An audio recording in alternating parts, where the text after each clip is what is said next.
Hey everyone, welcome to Canoe Will Do. I'm Nate. Today we're going to go over bait casting and birds' nests. Happens to everybody. It's okay. This happens. So let's go over our reel and we'll get into it.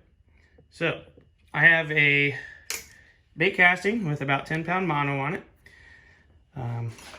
So I have a little swim jig that I'm going to use just for showing you what I've been throwing. So I have 10-pound mono on this bait caster, and there's 4 things that you should really know when you're using your bait caster. You have, this is your brake system, which helps to slow the spool down.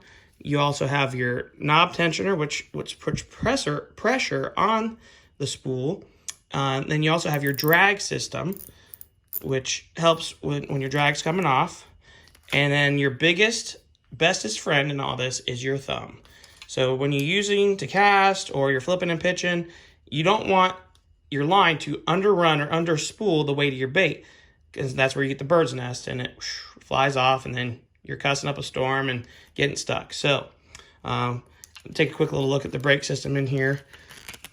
This is an older reel, and some of the newer ones have, a lot of newer ones have brakes. This one has kind of a, it actually throws out these little tiny weights that help slow down when you're casting. So it works kind of like a governor on a small engine. So I'll get that back.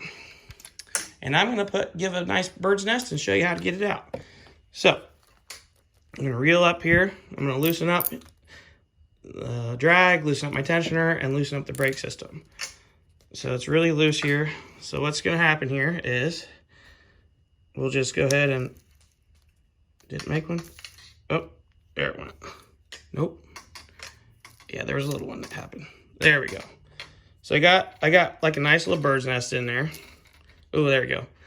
All right, so what I'm going to do is I'm going to try to reel up as much as I can. All right, so I got that pretty much well reeled up. I'm going to tighten up my drag. Let's tighten the drag on there.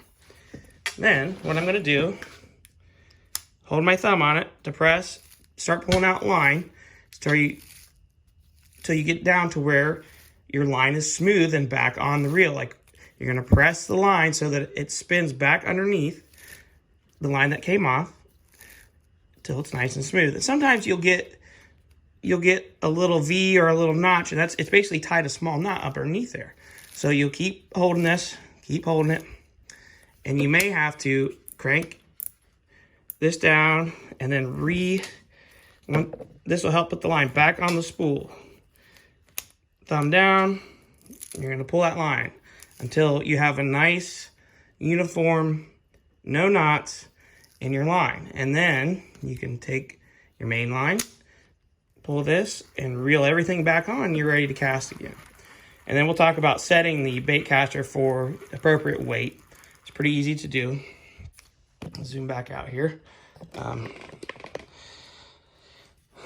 So what we're going to do is loosen up our drag again.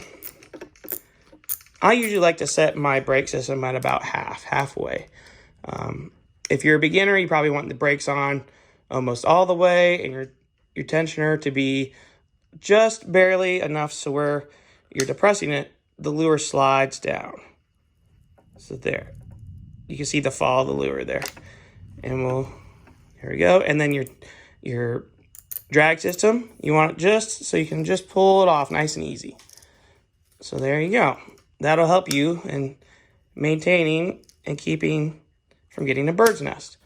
So when you cast, make sure right before the lure is hitting the water, you kind of feather the spool with your thumb, and it basically acts like a clutch. So you can kind of slow down that spool. Always keep your thumb in contact when you're casting. So there's kind of some tips and tricks for a bait caster. If you got any questions or comments, leave them in the bottom. Enjoy fishing, and thanks for watching.